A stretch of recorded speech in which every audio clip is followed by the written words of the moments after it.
Hey, welcome to the Success Lifestyle Mindset Podcast. So glad you're here. My name is John, and I'd like to welcome you. I'm so glad you've taken the time to join me on this journey to be living the success lifestyle and having it with a proper, healthy mindset about money. If you'd like to find out a little bit more about me, you can visit me at facebook.com/the Success Lifestyle Mindset.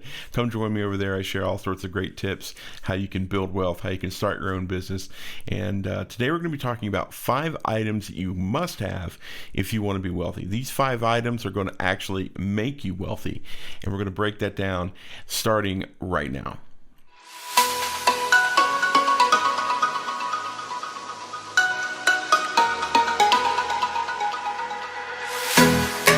The first item that you must have if you want to be wealthy is a budget. There's no way that you're going to be able to build wealth if you don't have a great idea of where the money's coming, where the money's going.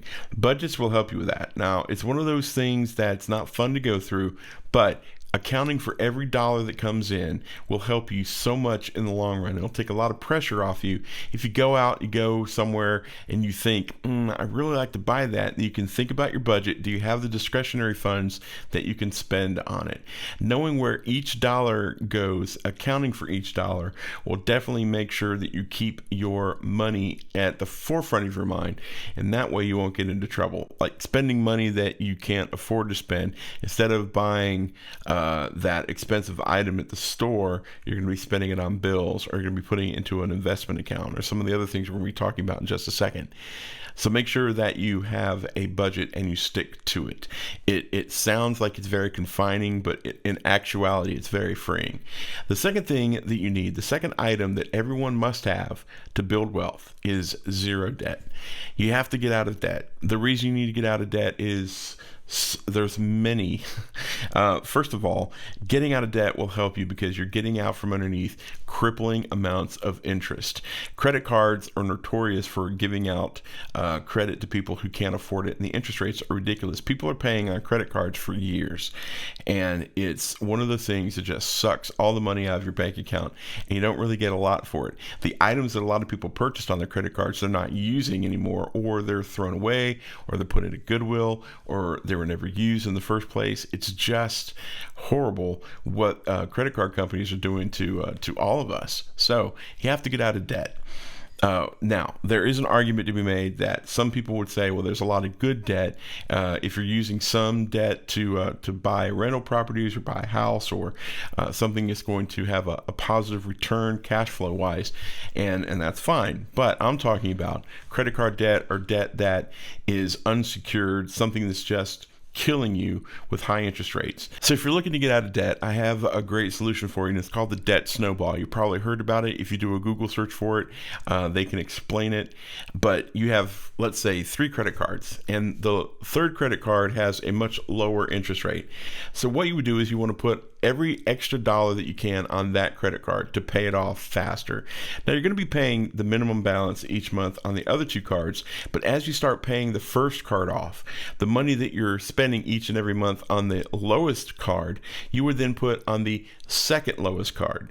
So you would pay that and pay it off. And then once you get that card paid off, you take all that money that you were paying on the first card and the second card and snowball it onto the third card. And it should pay you off much faster than just trying to pay, a little bit of money here and there extra, or just trying to maintain. You're never going to do it unless you have a plan to attack it, and the debt snowball is the best plan of attack to get out of debt quickly. So make sure you have a budget, make sure you have zero debt. The third thing you want to have is a savings account with at least $1,000 in it. If $1,000 seems like too much, then just start with $500.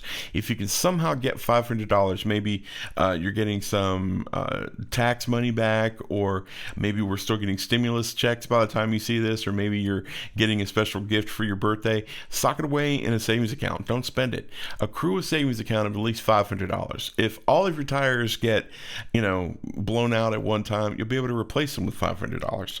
but grow your 500 to 1,000, and then get that 1,000 to 2,000.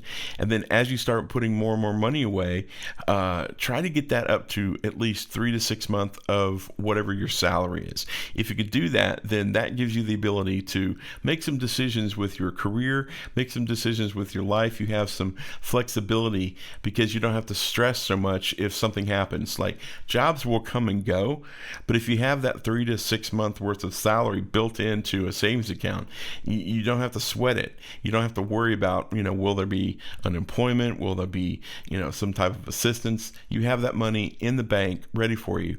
And then the flip side of that is, if you have any type of side hustle, if you get to the point where you feel like it could replace your salary, it's a lot easier to talk to your spouse about quitting your job and going full-time in your side hustle when you have 6 months of salary built up already. So you have to have some money saved up as an emergency account. You have to do that. It's vital. The fourth thing you have to have is an investment account. You have to have some place where your money is working for you. Now, a lot of people would say, well, John, I've got a savings account and it's got a high interest rate. Yes, it probably does have a 4 or 5% interest rate, but that's nothing compared to the return of investment when you're investing in stocks or even cryptocurrency. It's a little bit more volatile, but if investing in stocks for the long run has a much better return on investment than a savings account. So it doesn't have to be a lot. You can start with a very simple Webull account, and Webull will give you stocks when you put in $5. You can start very simply and just put a little bit of money in each and every week, and it will grow. It's amazing what happens if you put in $5 or $10 a week over the course of 6 months, to see how much money you have, and then to see that initial investment be returned when the stocks that you pick go up. Now, you can lose money, but if you pick stocks that have traditionally gone up, you should have a better return on investment than just socking it into a savings account. The bank's using your money to make money. You should have a venue that you're investing so that your money's making money for you. So, to recap, you have to have a budget. You have to have zero debt. You have to have a savings account, an emergency account, and you have to have an investment account. Now, those are traditional. That's not shocking. A lot of people have heard this. I'm just reiterating it and making sure that you understand. If you want to be wealthy, these 4 things are non-negotiable. The 5th thing can actually drive you into the realm of wealthy.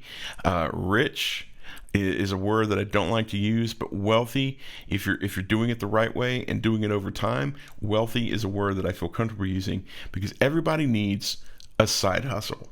If you don't have a side hustle, you're just relying on your job for every dollar that you make. The problem is 2020 showed us that jobs will disappear. If you don't have a job, you better have a side hustle to help supplement your income, because at some point the unemployment is going to run out and you can't live on unemployment forever. So find a side hustle. Find something that you can either do or create on the side that you can sell. Find a job that you can do over time repetitively that pays you. Like there's jobs for people who like to read. There's jobs for people who like to do coding. Fiverr is a great option. Upwork is a great option. If you've got a high value ticket skill, there's a lot of places you can do side hustles and replace your income much faster. You can actually become your own boss with your side hustle.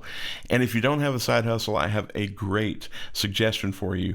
Go to successlifestylemindset.com/start. You're going to see a little video there that's going to show you my side hustle, and I would love for you to join me along my journey of what I'm doing to help supplement my income. But those are the things. It's very simple. You need a budget. You need to have zero debt. You need to have an emergency savings account. You need to have an investment account. And you have to have a side hustle. If you do those 5 things, if you have those 5 items, you will, at the end of a long period of time, not overnight, be wealthy. That's how you build wealth. You do those 5 things, you'll be wealthy. Hey, If you have any questions, hit me up, successlifestylemindset at gmail.com. You can also find me at facebook.com/the Success Lifestyle Mindset. I appreciate you taking time to listen. If you like this, leave a comment, subscribe to the podcast. You can find us over at anchor.fm/Success Lifestyle Mindset. And you know what? I want you to be healthy and I want you to be wealthy, but more than anything else, I want you to be wise.